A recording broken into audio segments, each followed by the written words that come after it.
Hi ಎಲ್ರಿಗೂ ನಮಸ್ಕಾರ. Welcome back to Rajanandini Kannada vlogs. ಇವತ್ತು ಆಲೂಗಡ್ಡೆ ಬದನೆಕಾಯಿ ಗೊಜ್ಜು ಮಾಡ್ತಾ ಇದ್ದೀನಿ. ಇದು ದೋಸೆಗೆ, ಚಪಾತಿಗೆ, ಬಿಸಿ ಬಿಸಿ ಅನ್ನಕ್ಕೂ ಕೂಡ ತುಂಬಾ ಚೆನ್ನಾಗಿರುತ್ತೆ.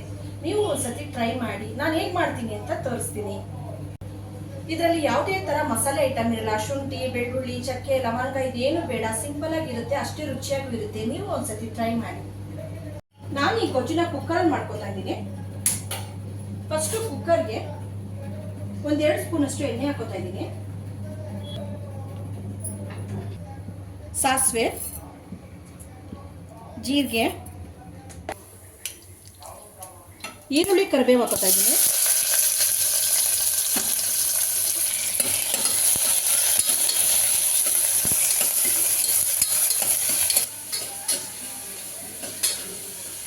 ಟೊಮೊಟೊ ಹಾಕೋತಾ ಇದ್ದೀನಿ ಒಂದು.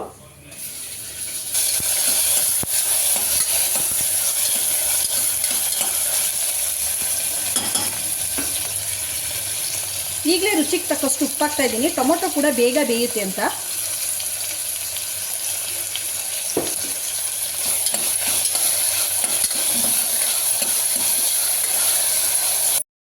ಅದು ಫ್ರೈ ಆಗೋವರೆಗೂ ರುಬ್ಬೋದಕ್ಕೆ ಏನೇನು ಹಾಕೋಬೇಕು ಅಂತ ತೋರಿಸ್ತೀನಿ. ಕಾಯಿ ತುರಿ,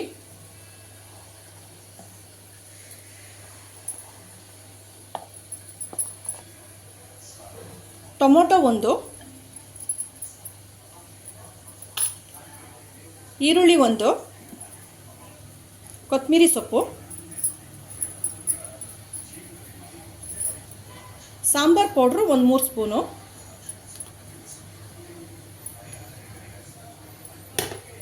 ಇದಕ್ಕೆ ಸ್ವಲ್ಪ ನೀರು ಸೇರಿಸಿ ರುಬ್ಕೋತಾ ಇದ್ದೀನಿ.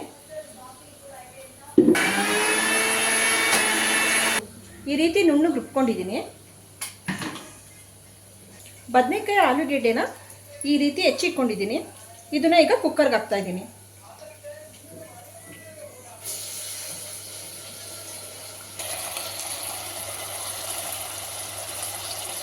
ಇದಕ್ಕೆ ಬಟಾಣಿ ಕೂಡ ಸೇರಿಸ್ಕೋಬಹುದು.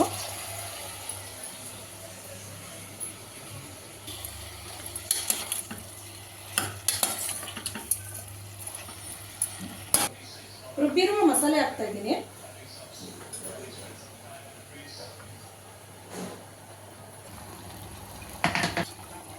ಮಸಾಲೆ ಹಾಕಿದ್ಮೇಲೆ ಚೆನ್ನಾಗಿ ಒಂದ್ಸತಿ ಮಿಕ್ಸ್ ಮಾಡ್ಕೊತಾ ಇದ್ದೀನಿ.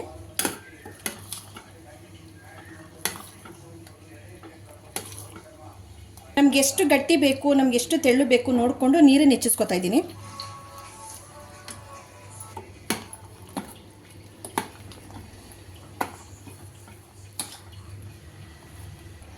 ಆವಾಗಲೇ ಸ್ವಲ್ಪ ಉಪ್ಪು ಹಾಕಿದೆ.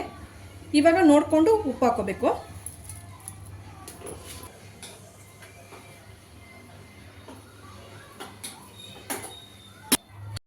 ಉಪ್ಪು ಖಾರ ಎಲ್ಲ ಸರಿಗಿದೆಯಾ ಅಂತ ಚೆಕ್ ಮಾಡಿ 2 ವಿಷಲ್ ಬರ್ಸ್ಕೊಂಡ್ರೆ ಬದನೆಕಾಯಿ ಆಲೂಗೆಡ್ಡೆ ಗೊಜ್ಜು ರೆಡಿ ಆಗುತ್ತೆ.